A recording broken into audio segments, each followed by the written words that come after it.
इस बीच क्योंकि Ambuja cement recommend किया गया 570 का कॉल, आप देखेंगे इस समय अल्ट्राटेक 1.5% ऊपर अचानक तगड़ी तेजी देखने को मिली और सारे सीमेंट कंपनियों में आप देखेंगे कि मजबूत चाल अब बनती हुई, जैसे कि कोई ऊपर खींच रहा है एनकाउंटर्स को। अल्ट्राटेक के ठीक पीछे आप ग्रेसिम नोटिस कीजिए, 1.5% तक का इजाफा यहां पर भी बनता दिखाई दे रहा है। तो कुछ उछाल इधर मिड कैप साइड पर दालमिया भारत जैसे ट्रेड्स हैं जो मजबूती पकड़ रहे हैं। हल्की बढ़त अब जेके सीमेंट में आ गई है। अंबुजा में तो एक बाय कॉल है ही। मानस, आप भी क्या कुछ पिक करेंगे, स्पेशली अगर अल्ट्राटेक या ग्रेसिम में कुछ दिखा हो, ये चाल और मजबूत हो सकती है? देखिए, मॉर्निंग में भी जब सीमेंट काउंटर्स की बात हुई थी तो बहुत ही शांत ट्रेड हो रहा था, लेकिन उस टाइम पे मेरी चॉइस अल्ट्राटेक थी। मैंने अल्ट्राटेक को मेंशन किया था कि पोजीशन बेसिस पे यहाँ पर खरीदारी करनी चाहिए। शायद आपको 7150 तक किस तरह देखने को मिलेंगे और ब्रेकआउट आप क्लियर आ गया तो आप ट्रेडर के तौर पे भी 6970 के स्टॉप लॉस से यहाँ पर खरीदारी करिए और अब टारगेट आपको 7200 के सेट करने हैं अल्ट्राटेक में। अब बाइंग हो रही है clearly mid cap IT stocks में।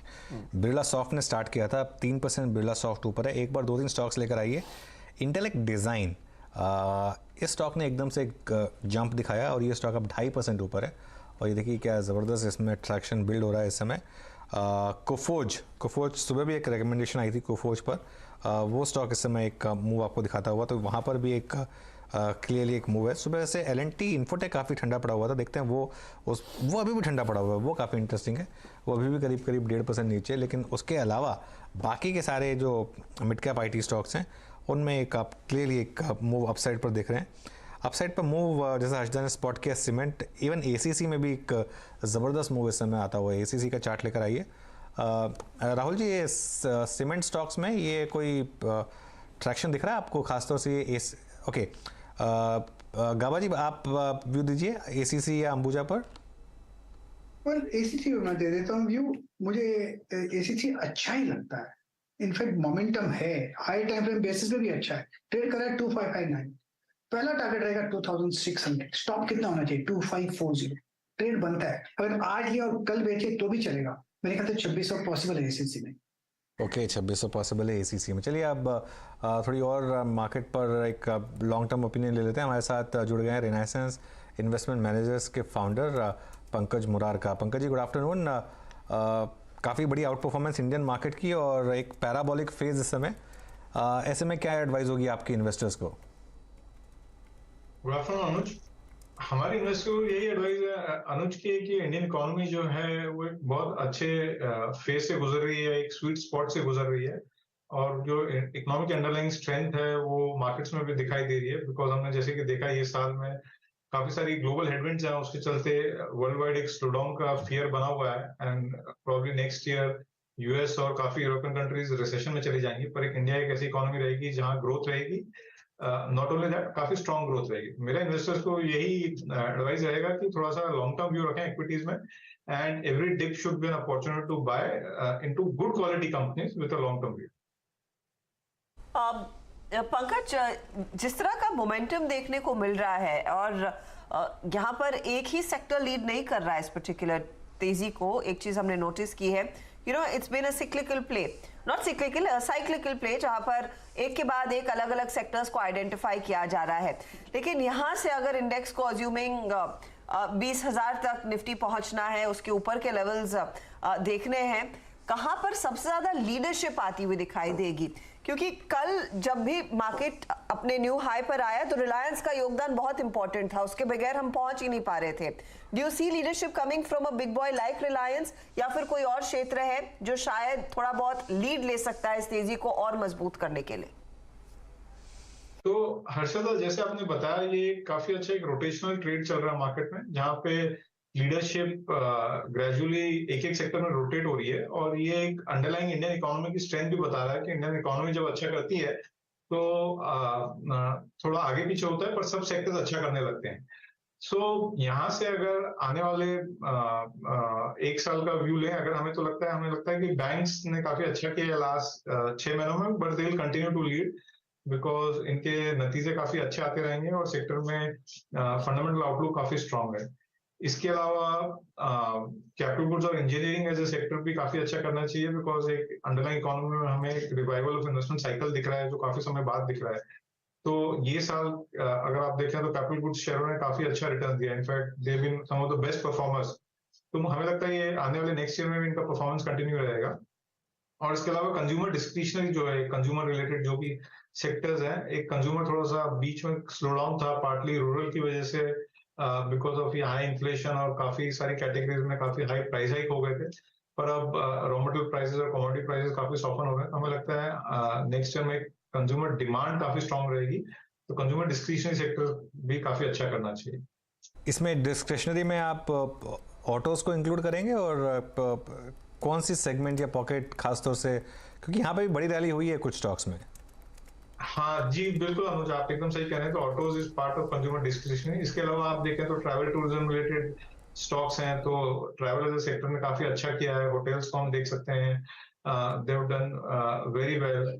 लाइकवाइज अगर आप देखें तो रिटेल एज ए सेक्टर ने काफी अच्छा किया है, क्योंकि इस फेस्टिवल सीजन में हमने देखा है कि consumer spending has been very strong, तो उसकी वजह से सब रिटेल कंपनीज ने काफी अच्छा किया। और ऐसा लगता है जिस तरह से एम्प्लॉयमेंट जनरेशन हो रहा है इकोनॉमी में और इनकम ग्रोथ हो रही है, आगे जाके भी कंज्यूमर्स स्पेंड करेंगे।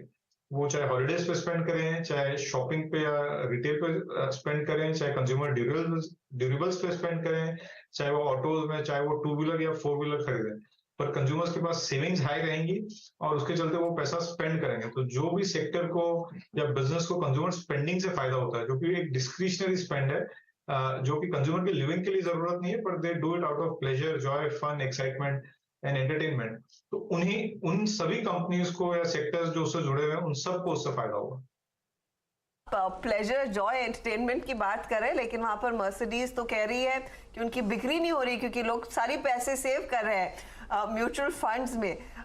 तो ये जब स्पेंडिंग होगी, I you looking at consumer discretionary increasing rural side पर भी, क्योंकि वो अब तक नहीं हुआ था पंकज, वो मिसिंग था at least in the first half. क्या वो पिकअप करेगा? और उनकी स्पेंड और अर्बन इंडिया की स्पेंड बहुत डिफरेंट है। मैं आपके सवाल का जवाब देने से पहले आपके चैनल के माध्यम से एक मर्सिडीज को संदेश दूंगा कि उनको अपने प्रोडक्ट के प्राइसेस घटाने चाहिए। उनके प्रोडक्ट नहीं बिक रहे बिकॉज वो एग्जॉर्बिटेंटली प्राइस है, ना कि कंज्यूमर बहुत स्मार्ट है, उसको जहां मनी लगती है वो वहां स्पेंड जरूर करेगा। तो ये जो मर्सिडीज के इंडिया सीईओ वो एक्सक्यूज ले रहे हैं बिकॉज वो अपना सेल्स टारगेट नहीं मीट कर पाए होंगे। Coming back to rural, yes, आप जो बोल रहे हैं एकदम सही बोल रहे हैं। तो रूरल में एक थोड़ा सा स्लो डाउन या लीन पैच चल रहा था इकोनॉमी में, बिकॉज उसको थोड़ा टाइम लगा, उन पे कोविड की मार ज्यादा पड़ी थी, थोड़े से अनइवन मॉनसून साइकिल भी इस साल थोड़ा सा अनइवन था। पर अभी हमने देखा कि क्रॉप प्राइसेस काफी स्ट्रांग है और खरीफ क्रॉप का फार्मर्स को रियलाइजेशन आ चुका है। रबी की सोइंग जो है वो काफी स्ट्रांग हुई है। मनरेगा रिलेटेड जो जॉब क्रिएशन है वो काफी हेल्दी चल रहे हैं और गवर्नमेंट का रूरल इंफ्रास्ट्रक्चर स्पेंड स्ट्रांग है। तो ये सब के मद्देनजर हमें ऑलरेडी रूरल में एक रिवाइवल के ऑलरेडी इनिशियल साइंस दिख रहे हैं। मेरा ऐसा मानना है कि नेक्स्ट ईयर में रूरल इकोनॉमी अच्छा रिबाउंड करेगी। देखिए हर्षिता, मर्सिडीज जैसी कार्स के साथ एक प्रॉब्लम, ब्रांड्स के साथ प्रॉब्लम ये होती है कि वो प्राइस भी कम नहीं कर सकते, क्योंकि फिर वो जो इंडिया में कितनी कम इसलिए बिकते हैं क्योंकि जो मर्सिडीज लेता है उसको लगता है कि मेरे पास मर्सिडीज है। वो वाला वो कार भी अगर बाकी कारों के मुकाबले पे आ जाएगी तो फिर वो JLR पे शिफ्ट हो जाएगा या BMW में शिफ्ट हो जाएगा, तो वो भी एक प्रॉब्लम है। तो वो एक कैच-22 सिचुएशन है कि क्या करें। लेकिन जो मैंने नोटिस किया, आजकल अगर आप रास्तों पे जाओ, बहुत सारी मर्सिडीज और बहुत सारी BMWs दिख जाती है, क्योंकि लोग सेकंड हैंड गाड़ियां खरीद रहे हैं। Second hand. अगर आप इनका सर्विस चार्ज थोड़ा सा कम कर देना, क्योंकि ये गाड़ियां आप खरीद तो लेंगे, सफेद हाथी है बेसिकली, पर उसको मेंटेन करने के लिए जितना पैसा खर्च होता है, वहां पर अगर कुछ करें तो शायद इनकी सेल्स थोड़ी बहुत मैनेज हो जाएंगी। आफ्टर सेल्स कॉस्ट काफ़ी है यहाँ पर क्लियरली। अच्छा, ये IT में, खासतौर से मिड कैप IT में क्या व्यू है आपका इस समय? आपको लग रहा है पंकज की कोई पोर्टफोलियो बनाया जा सकता है मिड कैप IT का अराउंड, या फिर अभी भी महंगे हैं ये स्टॉक्स? नहीं, मिड कैप IT में एक जो वैल्यूएशन करेक्शन होना था, मेरा ऐसा मानना है अनुज, वो हो चुका है। तो वैल्यूएशन वाइज महंगे नहीं है। थोड़ा सा इन पे कंसर्न है यूएस रिसेशन का, और यूएस रिसेशन का ओवरऑल इंडियन IT सेक्टर पे क्या इम्पैक्ट होगा। सो आई वुड सजेस्ट कि मिड कैप IT में इन्वेस्टर्स को अभी भी वेट करना चाहिए। अगर IT में लेना भी है तो मैं पहले लार्ज कैप IT लूंगा और एक बार 3 महीने देखते हैं कि यूएस इकोनॉमी नेक्स्ट ईयर किस शेप में रहती है। रिसेशन जो आने वाला है यूएस में, ये शैलो रिसेशन रहता है कि डीप रिसेशन रहता है और इसका कितना इम्पैक्ट रहेगा आईटी पे।